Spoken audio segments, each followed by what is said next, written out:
You're listening to Binnall of America Audio. This Grand Canyon Lost City is definitely very fascinating.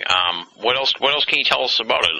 Dive right into it. I mean, do we know any more about it? It is very close, according to my friend Jack Andrews, it's very close to where the Hopi have this Sipapuni, the emergence from the underworld, okay? Mm-hmm.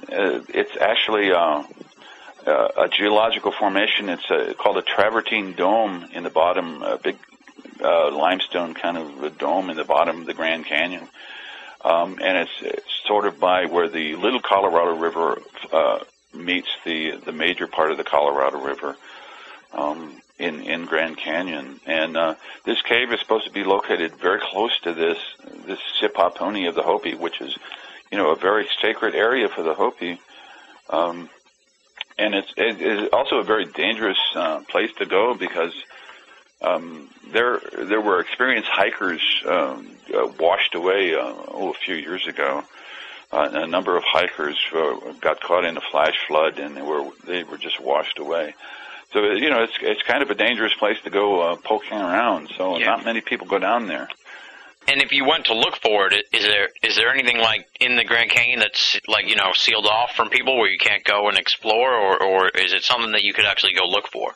Well, there's a theory that the Smithsonian simply didn't want to reveal this information and just sealed off the entrance to the cave, and just you can't find it anymore. And it's hard to get to because it's very high up on the cliff apparently. Mm-hmm. There's rumors of a cover up by the Smithsonian. So they didn't want this. There's like a statue. There's a statue of kind of looks like Buddha in a lotus position inside the cave, and there are these mummies that they found, and there was a dining hall with utensils, and it's just the article, the original article that's that you can find the newspaper accounts of. It's just amazing artifacts that were found in this cave in the Grand Canyon, and the Smithsonian were not about to get into this kind of diffusionistic concept. They wanted to keep Native Americans on this continent, and no interaction between other cultures in ancient times. They wanted to toe the line in that regard. Yeah, maintain the status quo. Right. And how did this story even come out in the first place? You alluded to there was just an article somewhere, and then what happened? Then there was no follow up or anything, and they were like, "What are you talking about?" That kind of thing. Well, yeah, there was this expedition described in this newspaper article in great detail, and you can find it on the internet. Just Lost City of the Grand Canyon. You can Google that and then find the article. And there's Ancient American Magazine has done articles on this particular cave in the Grand Canyon. And do the Hopi, I presume they know about it. You said sort of near where they go to ascend or descend to the underworld. Are they like, that's this place that we know of, or are they sort of like, don't want to talk about it, or have they said anything about this lost city? Well, more or less, from my information, that I haven't been able to find out anything specific from the Hopi about this particular cave. They're just not talking about it because it is such a sacred area. And they don't want a lot of people going down there and looking at, trying to find this place, in other words, because it is a ritualistic area that they go to every year, and that they don't want a lot of non-Indians trying to invade the place. Yeah. The Hopi are very circumspect, and they're very polite and courteous, but they're not very forthcoming in the information that they divulge. Some Hopis now are thinking that it is a time to divulge this information. It is the end of the fourth world, and a lot of the ceremonies that the Hopi are doing are they're becoming not as strong as they used to be. They're performing fewer and fewer of the sacred ceremonies every year, and the traditional culture is being eroded by the contemporary life.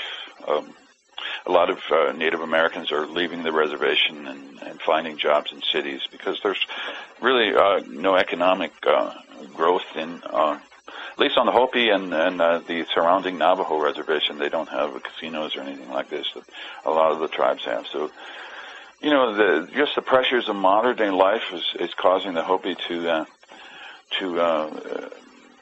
leave the reservation and leave the ceremonial life. So a friend of mine said, a Hopi friend of mine said that he expects that the Hopi ceremonial cycle will probably be dead in about 50 years, and or maybe sooner than that. Wow. So it doesn't look too good. Once the Hopi stop performing their ceremonies, there's a theory that the Earth will be thrown out of balance because they're not performing these ceremonies anymore. Yeah. And all the Earth changes and so forth kind of point to the fact that the Earth is out of balance. And the Hopi are trying desperately to live by the old ways and retain their ancient language, but fewer and fewer Hopis are learning the old, the ancient Hopi language, and it's getting harder and harder to carry on the ceremonial life. Yeah. Now, what about the Egyptian connection sort of here with their Orion correlation? Seems like you said, the Hopi connection to the Orion is even stronger than the Egyptian, but it does lend credence to some kind of they were on the same page of some kind. We're not sure exactly how. What are your thoughts on that? What's going on there? How did that come about? Well, I think that there's a global Orion legacy that you can find Orion correlations all over the world. Since I started to do the research on this book, and it took me about 7 years to write this book. But I found other Orion correlations all over the world. There's one, for instance, at Teotihuacan in Mexico. There's one near Milan in Italy. A colleague of mine, Jeff Nisbet, found one in Scotland, an Orion correlation in Scotland. Wow. Another colleague of mine, Rob Milne, is doing excellent work in South Africa, finding a lot of Orion correlations down there with petroglyphs and so forth. So there's, Graham Hancock in his book Fingerprints of the Gods kind of suggested this, that there might be a global Orion legacy passed down from an ancient civilization. That might be the root of why these Orion correlations are popping up all over the place. Yeah. He made the observation that on the Nazca Plains in Peru, there's a great spider that's supposed to represent the constellation Orion. And he at that point in the book, he said that this perhaps signals some kind of global cult in ancient times dealing with Orion. Yeah, that's kind of where the next question I have for you is going to go, is that of these sort of different scenarios, this is speculative, of course, which do you think is most likely, a global culture, or do you think each of these small cultures were influenced by the same gods, or maybe just that almost kind of like a combination of the two, where the original small, like the very first people on Earth were influenced by gods, and then that sort of spread throughout the world, hence the Orion correlation. Those seem to be three different possible scenarios. Which do you think is the most likely? Well, I believe that in terms of the Hopi, they were directed by this one god, Masau, which may have had a physical presence at one time among the people. That it's not just an interdimensional spirit. In fact, the Kachinas, which I mentioned before, they say now that the Kachinas just come in spirit because the Hopi and mankind in general is so corrupt. But in ancient times, the Kachinas came as physical beings and interacted with the Hopi people as physical beings. So I think that there might have been, early on in ancient times, there might have been a physical interaction between the people, which they perceived as gods, and these creatures, these entities, whatever you want to call them. This whole discussion really kind of dances around the big esoteric field that's sort of been growing in the last 50 years or whatever, and that is the ancient astronauts sort of idea. But in the book, you really you sort of imply that, but you don't really dive right in. It's not, I wouldn't say, like if I was telling somebody about the book, which I am, I guess, because we are doing a radio show. I wouldn't say the book isn't an ancient astronauts book. Really, it's more an astroarchaeology book. But you seem to endorse kind of the idea of the ancient astronauts. So, what do you think? I guess is the question I have for you. I try to go by the evidence that I have. I'm not going to make wild claims about ancient astronauts. I do have a picture, for instance, of what I think to be of a flying shield, and there are myths. Well, this is I should say mention that this is a petroglyph of a triangular flying shield in the book, and there are stories and legends about flying shields in Hopi culture, and you just kind of wonder where is this coming from? This for instance, there's a story that's a nice story that I like to relate. It's a story about there was a great flood, which I mentioned before. It concluded the Third World. This great flood was engulfing this village, and everybody ran out of the village. And this brother and sister, they were twins. They somehow got left behind. So they tried to find out where the parents had gone because the flood was about to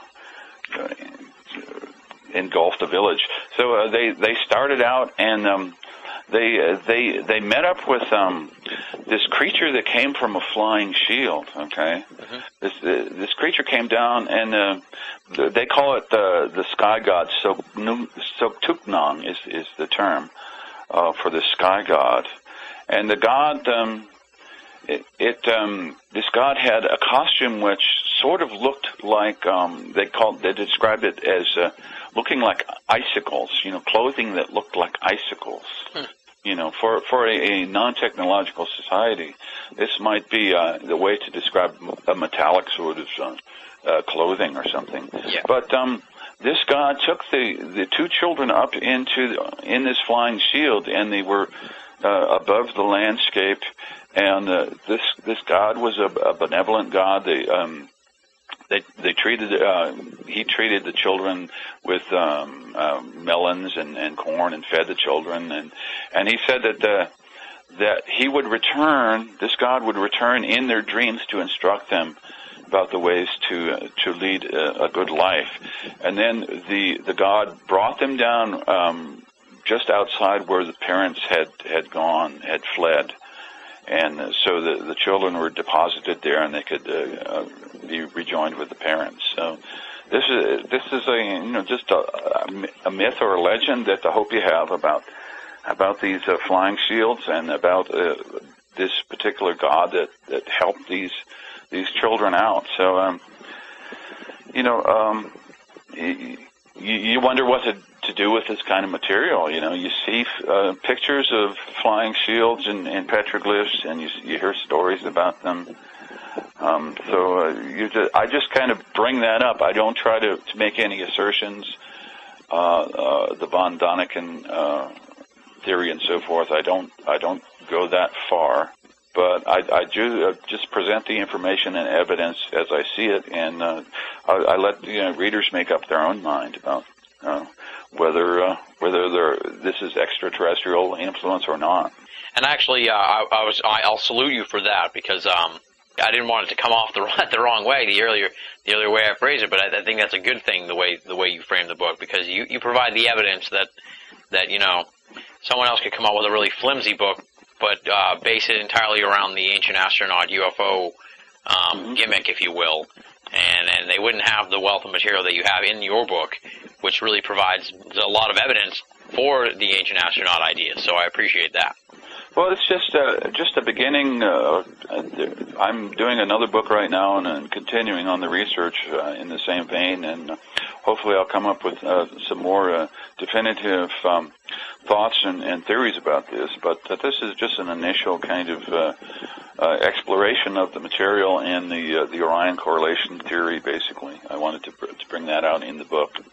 And that's always sort of like a sticky situation in and of itself anyway. I mean, I would presume that the Hopis, they're not down with the idea that their gods were actually ETs, but are there any people in the Hopi community that are like, you know what, yeah, we kind of, in this modern day and age, we've kind of come to the realization that maybe the people that were coming here were ETs and not that they just didn't know how to say it in the way back then?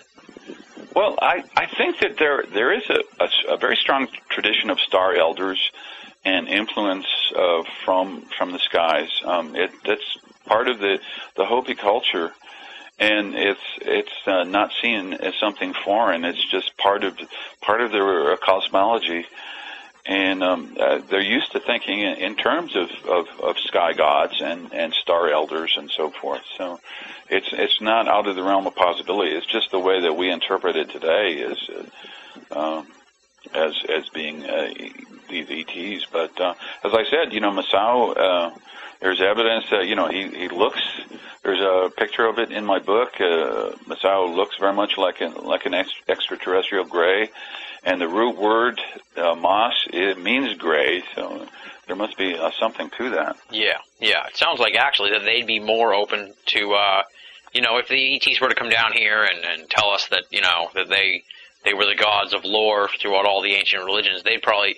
Sounds like the Hopis and some of the Native Americans would probably be more open to that idea than your more mainstream religions. Absolutely. And we sort of touched here on the Hopi prophecies, but let's sort of dig into that now, because there's always there's a lot of talk about Hopi prophecies nowadays. It seems like everybody seems to think we're living in the end times, and as you said, the Hopis seem to think so as well. What gives them that idea that we're at the end of the fourth world, and what does that forebode for us? Well, the elders have prophesied a lot of these earth changes that are coming about. They foretold the coming of telegraph lines, for instance. They call them spider webs, metaphorically, across the land. Telephone lines or that. The elders foretold people driving on black ribbons. With horseless carriages on black ribbons. This was before automobiles came about. But they foretold these things, and they also talked about a gourd of ashes falling on the land. This was, the atomic explosions at Hiroshima and Nagasaki. They talked about the time when women will take on men's dress, so forth, and with the women's liberation movement and so forth. So they talked about a lot of these things that are coming to pass, and a lot of the earth changes that are now happening. They already foretold that would happen. They basically say that in the very end times, a figure called Pahana will return. Pahana is kind of like the Maya Kukulkan or the Aztec Quetzalcoatl, that figure of the serpent that the plumed serpent that was here and then went away. Pahana was here in the beginning with Masaru and the other figures, and then what happened? He took a piece of a stone tablet. He took a corner of a stone tablet, the Fire Clan tablet, specifically. And he took a piece of this, and he said, at the end times, I'll return with this piece and match it up with the tablets you have. So you'll know me by the fact that I have this piece that matches up with this the rest of the tablet. He's supposed to have a kind of a red cap or a red hat, and he'll come with two helpers. The one helper will carry a Maltese cross and a swastika, and the second helper will carry a sun symbol. The Maltese cross, you can find Maltese crosses in petroglyphs across the American Southwest. You can also find swastikas in this rock art in the Southwest. So these are not Germanic, specifically Germanic symbols. They're Native American symbols that have been used for many years by the Hopi people. Now you said he took a corner off the tablet. Is the original tablet that he took the corner off? Is that around anywhere? So we can, if he shows up with the corner. Well, it's being kept by the Bear Clan, keeper of this particular tablet. So it's on the Hopi reservation somewhere, being kept in secret. So when Pahana returns, then and shows this corner of the tablet, then that means that the end time will come, and the purifier will come from the west, and it'll be bad times. Yeah, and so it's in existence. It's not on display or anything. Yeah. In fact, there's an author named Frank Waters. He wrote a kind of a classic book called Book of the Hopi. He publishes what these Bear Clan tablets looked like. Mm-hmm. There was also another anthropologist. Really, only two non-Indians have seen these tablets, so they're kept in secret, more or less, and they're not casually shown to the world. I'm surprised they'd survive so long. You would just think that sort of thing would get lost, sort of like the Holy Spear or something like that. Well, it's a very sacred artifact, and it's kind of like the original sacred pipe of Lakota Sioux. It's still being kept in secret, and it's just a ritual artifact from ancient times, and it'd be very very disastrous for it to just disappear.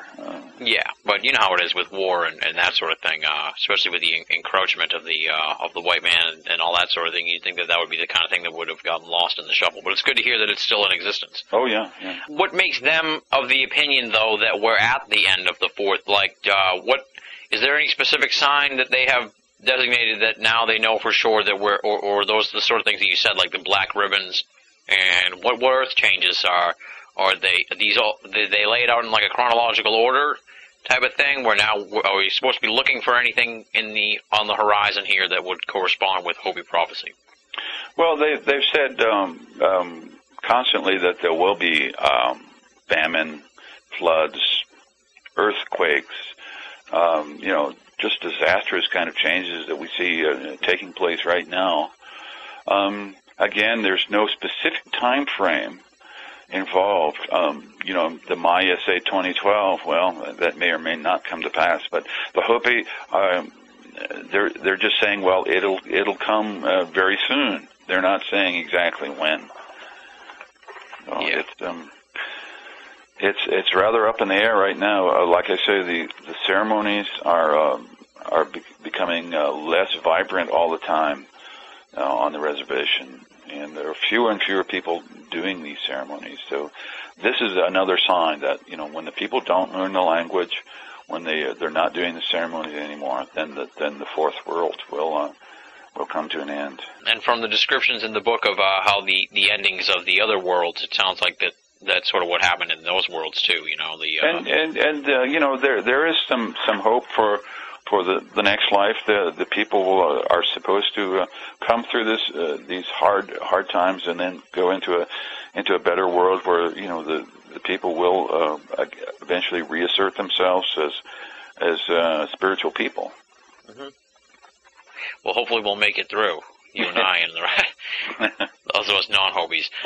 You allude to you're doing some other work here. What's next on the horizon for you? Obviously, you're doing a lot of radio shows and stuff to talk about the Orion Zone and doing some extensive other research. What do you have on your plate for the future? Well, I'm working on another book about this material, extending the material and trying to find definitely, whether there's some extraterrestrial intervention or not, to be more specific about that. But it's basically an extension of what I've started in the Orion Zone. And what about any speaking engagements or anything like that you wanna mention or plug? Well, you can go to my website, theorionzone.com, and find out a lot of information. There are a lot of essays on the website. There's a section of rock art that you can check out, and there's a lot of maps, like I say, on the website, so you can get a better idea of what the book is about by checking these out. And you can also order the book, theorionzone.com, or adventuresunlimitedpress.com, either place. There you go. Order the book. Well, Gary, thank you very much for coming on the show. Like I said, the Orion Zone is the book. It's very thorough. It's just rich with detail, and definitely makes me want to go out to Arizona and check out some of these landmarks and stuff like that. Definitely a trip I want to make in the future now, having read the book. Just give me a call, Tim. We'll take you out there. Definitely. It sounds like it would be quite an adventure. The book is, of course, like I just said, The Orion Zone. You can find it at adventuresunlimitedpress.com, and, of course, you can find out tons of information. I'm glad Gary mentioned this because the orionzone.com website is just an amazing hub of information that you can find from the book. That is just, you just dive in there. You'll be in there for days, hours at least, checking out the orionzone.com. That's the website. Gary, thank you so much for coming on the show. Thanks, Tim. Appreciate it. There you have it, folks. That does it for this week's edition of Binnall of America Audio. Big thanks to Gary A. David for coming on the show. Of course, you can find out more information on him at theorionzone.com, www.theorionzone.com. Moving right along now, we're going to skip over the listener feedback portion of the show, and instead I'll give you, the listeners, a little feedback of my own. For starters, I want to thank all of the great people who wrote to me over the past 2 or 3 weeks here, not just after my father had died, but for that period when he was in the hospital and slowly dying. I just got so many emails. A lot of you I haven't even written back yet. It's just hard to rehash that sort of thing, but I wanted to thank you all from the bottom of my heart. I really appreciate it. This has been an emotionally, spiritually, physically exhausting experience. Tomorrow, June 4th, it'll have been a month since we brought my dad into the hospital. We actually brought him in on the 4th of May, and he was comatose from about the 6th up until the day he died on the 19th. So this has been a long process, and as many of you know, he was a victim of cancer, and he was fighting the disease for 2.5 years, and it was a struggle. It really was. And for the last 8 months, I've been here full-time pretty much, helping him out and taking care of him with my mom. So it's been a difficult situation here in the aftermath of his passing. I feel empty, like there's a hole here, and I'm not really sure what to make of that. I feel a little lost. I'm thankful that we have the audio show, that I have BinnallofAmerica.com, because that at least can keep my mind off of things for a little while, and so that's pretty good, and I'm doing all right. I mean, as I've noted to a lot of people, that my father's health really went downhill starting in January. That's when things really started to take a turn for the worse, and he was really deteriorating pretty rapidly from there. And so, as much as I wish he was still here, and as much as I miss him tremendously, I'm happy that he's not in pain anymore, because he was in constant pain, and I'm happy that he's in a better place, and I know I'm going to see him again, so it's all good. It's really difficult for me. I never really opened up here on the program about my personal life here at home. Most, if not all, of the listeners, aside from some of the long-time Binnall of America readers, had no idea that my father was sick, so I'm sure it came as quite a surprise to you. But I was ready for this, and as ready as you can be, I guess, is the expression. And so we're going to persevere. We're going to move on. We're going to keep going here. I'm not just going to shut down the radio show because my dad died. I wouldn't do that to the listeners here.